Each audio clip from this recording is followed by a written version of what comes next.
Assalamualaikum warahmatullahi wabarakatuh. Alhamdulillah rabbil alamin wassalatu wassalamu ala asyrafil anbiya'i wal mursalin sayyidina Muhammadin wa ala alihi wasahbihi ajma'in. Selamat Hari Raya Adil Adha. Baik, kita menyambung perbincangan kita berkaitan dengan hukum tajwid yang terdapat dalam juzuk yang ke-10, iaitu surah yang ke-9, surah At-Taubah, dan ayatnya adalah ayat yang ke-18. Untuk itu, sila tumpukan perhatian sahabat-sahabat semua di papan putih belakang saya. Dan saya akan duduk di depan papan putih dan menjelaskan tentang hukum-hukum tersebut. Baik, surah Al-Taubah bermula dengan ta'awuz tanpa basmalah. Jadi saya pun tidak tulislah basmalah. Kita baca A'udzubillahi minasyaitonirrajim.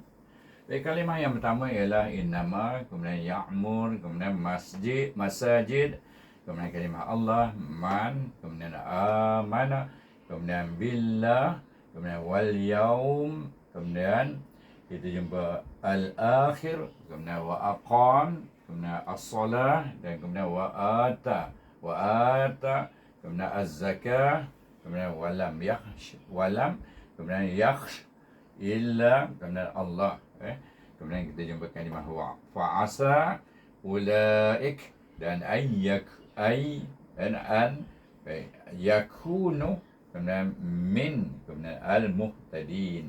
Itulah kalimahnya. Kita bermula dengan kalimah yang pertama innama, kita bertemu dengan hamzah ya nun bertasydid, baca dengan wajib bergunah. Mim alif ma bertemu dengan alif, baris alif ada huruf alif, baca dengan ma asli 2 harakat. Ataupun mat tabi'i namanya pun boleh juga. Dan dia ada 5 nama sebenarnya mat asli. Mat asli, mat tabi'i, itu biasa kita dengar. Lepas tu apa lagi satu? Mat asas. Kemudian apa lagi satu? Mat zati. Siapa lagi satu yang kelima? Mat sirah. Okey, itu sama saja. Jangan kita pula keliru dengan sebab sebutan tu lain-lain. Baik. Kemudian kita jumpa kalimah ya'muru, tak ada apa hukum. Kemudian kita jumpa masajid, iaitu ada sim alif bertemu dengan alif, baca dengan asli alif kecil tu. Baik, jim ya dal jid, masajid. Dan kalau kita menyambung dengan kalimah Allah, dal tu dihidupkan, dal alif diidgham syamsikan kepada huruf syamsiah, itu huruf apa? Huruf lam yang bertasydid tu, yang baris alif tu, dan dibaca dengan tebal. Kerana sebelum kalimah Allah terdapat suku kata yang berbaris alif atau berbaris waw, hendaklah dibaca dengan tebal. Dan dibaca dengan mat, dia tu 2 harakat. Masajidallah. Okey. Boleh kalau kita berhenti, kita boleh baca 2, 4 atau 6. Tapi kalau kita tak berhenti, kita nak sambung hidupkan balik hayahi. Dan mim alif nun bertemu dengan mim alif nun man, iaitu masajidallahi man. Okey, man ni kebetulan bacaannya izhar, dia 1 harakat saja bacanya, jangan panjang-panjang. Kalau panjang dia akan berdengung pada nun tu. Man, dan kita pergi kepada kalimah berikutnya bermula dengan hamzah alif, itu ada alif sepanjangnya. Berarti hamzah menurut arif di permulaan kalimah dia adalah alif gantian, dan maka dibaca dengan mat badal 2 harakat. Jadi dari segi bacaan sama macam mat asli 2 harakat, tak ada apa bezanya. Bila ditanya sama ada secara lisan ataupun secara tulisan, kalau kita beri jawapan mat asli pun masih boleh betul, tapi kurang markah lah mat asli. Dia hendakkan nama hukum yang sebenar, iaitu mat badal, kerana alif ni adalah alif gantian. Dia tak sama dengan alif yang asli. Jadi bacaannya amana dengan hukum mat badal. Man di sini kerana nun tadi bertemu dengan hamzah, tak kira dia bandar, asalkan nun tu bertemu dengan hamzah huruf halqiyah, maka dibaca dengan izzah halqi. Yang tadi baca yang terbadah, ingat. Okey. Man. Baik.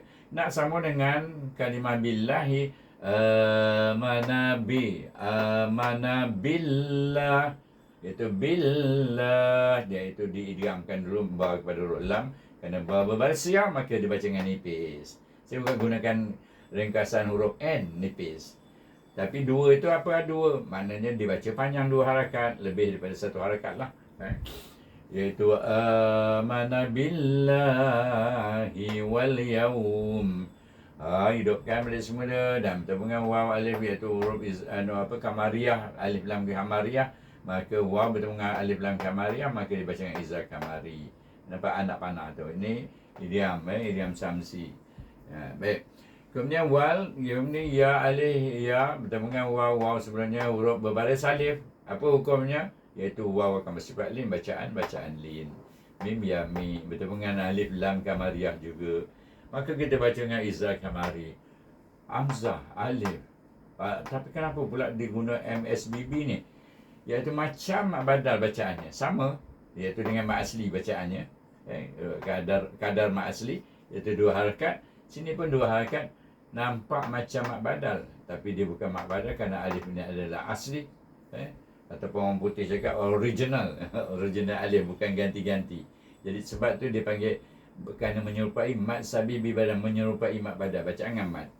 Jadi bacaannya wal yaumil akhir. Baik, kalau nak sambung dengan wa'aqa, wal yaumil akhir wa aqamas salah wa aqa mak asli pada qa dan istilah ingat qaf dan bertemu dengan mim bertemu dengan alif lam samsah idgham samsi dengan 2 mim pada huruf sad. Wa aqamas tebal bunyi itu berakhir dengan terangkat pangkal lidah dan buka mulut bunyi sad alif sa, lam alif la, ada alif kecil itu mak asli. Wa aqamas salata wa ata. Terus sambung ta wa ata, sama juga mak badal. Sini mak badal. Kenapa? Ata tu ni dan tu satu kalimah. Kalau cakap Melayu, dan satu kalimah huwa tu. Ata permulaan kalimah, mak badal juga sama macam ni. Ni permulaan kalimah. Alif ni bukan ada original alif, iaitu alif yang digantikan, menggantikan hamzah wasal yang berbaris sukun pada alif tu atasnya, hamzah qata' yang berbaris sukun kata. Qada' iaitu bacaannya mak badal. Ta disambung pula dengan az-zakah, iaitu idgham samsi kan dia, kerana huruf zai adalah huruf samzah. Ta alif zai. Tak ada pada ta alif lam tak boleh. Sini ya boleh lam, mana ada dari Zakah Maria, kerana lam ada tanda sukun. Ni tak ada. Lam tak ada tanda sukun. Hamzah wasal memang tidak baca padanya. Berarti di sini kita membaca macam mana, kita hazafkan saja alif dengan lam tu. Hamzah wasal dengan lam tu dihazafkan. Terus ya ta alif zai. Wa ataz ada bunyi z itu safir. Sebab safir pada huruf zai. Zai alif ya, bukan zai alif lam. Ini tak payah keluar ujung lidah kita berada di gigi kacip bawah, tengah-tengah gigi kacip bawah huruf zai ni. Za alif za kaf alif ka, dia alif mak asli, iaitu wa ataz zakata wa lam. Terus sambung wa lam. Baik. Selesai kita pergi pada ka tadi, kaf alif ka, ada alif itu mak asli. Kemudian kita pergi pada walam, lam mim sukun bertemu dengan huruf selain mim, selain daripada ba, izah safawi. Dan kemudian ya alif kha yakh dengan istilah angkat pangkal lidah, berakhir dengan angkat pangkal lidah. Yakhsha shin tawasi, yakhsha satu harakat saja, terus sambung. Walam yakhsha illallah, hamzah ya lam illam diidgham samsi pada lam jalalah itu dengan bacaan tebal kerana lam berbaris atas, berbaris alif. Jadi illallah. Okey, sambung sana. Kalau kita sambung, kita baca dengan 2 harakat saja kalimah Allah. Kalau kita wakaf, kita boleh 2, 4, 6 harakat kalau kita wakaf padanya. Tapi soalan yang ni aulanya wasal. Jadi mana aulanya sambung. Jadi kita baca illallah fa'asa. Fa'asa sin alif, ada alif huruf mat bertemu dengan hamzah dalam 2 kalimah. Iaitu pertemuan berasingan antara mat dengan hamzah. Kerana alif ini milik di akhir kalimah fa'asa, maka ula hamzah ini bermula di kalimah ulaik. Maka di sini dia baca dengan mat jaiz munfasil ketika wasal. Ingat saya sebut ketika wasal bacaannya 4 dari 5 harakat. Ketika wakaf padanya, pada mat jaiz itu kita wakaf, kita akan baca dengan mat asli dengan 2 harakat. Okey, kita tak wakaf situ, kita terus baca. Melainkan kalau kita nafas habis, kita nak berhenti, kita boleh baca dengan 2 harakat. Tak boleh 4, tak boleh 6, 2 saja. Sebab kita berhenti pada mat jaiz. Baik, ula, waw ini waw tambahan, waw zaidah, iaitu tak ada pada bacaan, ada pada tulisan saja. Ula lam alif, ada alif baru mat bertemu dengan hamzah. Tapi di sini berangkai. Alif dengan huruf mat dengan hamzah itu berangkai dalam satu kalimah, maksudnya. Berangkai itu maknanya dalam satu kalimah. Berasingan itu dalam 2 kalimah. kalimah fa'asa fama'uka dapat 6 ajaib. Sini jadi mat wajib mutasir. Sini MF, sini MT. Saya ringkaskan.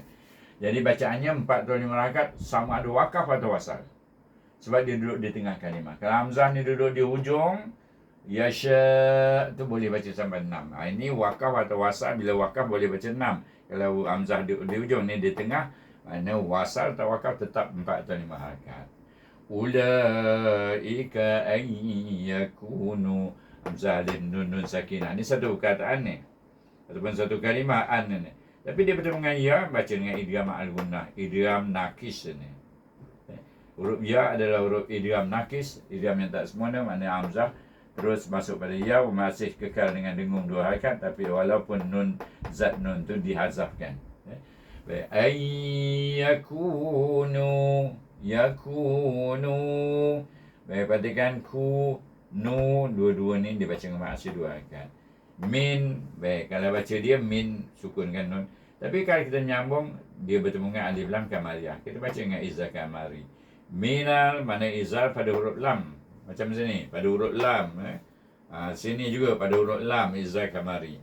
Baik, minal muhtadin, dalia, huruf ya dari huruf mat sebab sebelumnya berbaris ya. Dan nun itu kita sukunkan kerana kita wakaf. Maknanya jadi sukun mendatang kerana wakaf. Dan dibaca dengan mat li sukun, ya. Minal muhtadin. Okey, kita baca daripada mula sampai habis. Selesai hukum tajwid ni yang terdapat padanya. A'udzubillahi minasyaitonir rajim. Innama ya'muru masajidallahi man amana billahi wal yawmil akhir wa aqama as-salata wa ata az-zakata wa lam yakhsha illa Allah fa'asa ulaika an yakunu minal muhtadin. Saya baca dengan 4 harakat akhir. Ma'rif sukun. Baik, selesai. Baik, kita bagi. Sesungguhnya mereka yang memakmurkan masjid Allah ini adalah man, iaitu terdiri daripada siapa? Daripada orang-orang mana orang yang beriman. Amanah ni, yang beriman pada Allah dan pada hari akhirat. Dan juga dia adalah orang yang mendiri wa aqamas solat, yang mendirikan solat, dan yang menunaikan zakat, yang menunaikan zakat. Dan mereka ni mereka tidak takut selain pada Allah saja. Dia tak takut pada siapa-siapa, maknanya. Dan kemudian fa'asa ula, dan dengan harapan ulaika tu, mereka itu akan menjadi orang-orang yang mendapat petunjuk daripada Allah SWT. Lebih kurang maksudnya ya begitu, maknanya. Jadi saya sudahi bacaan kita tadi dengan wabillahi taufiq wal hidayah. Wassalamualaikum warahmatullahi wabarakatuh. Selamat berjumpa lagi. Alhamdulillah.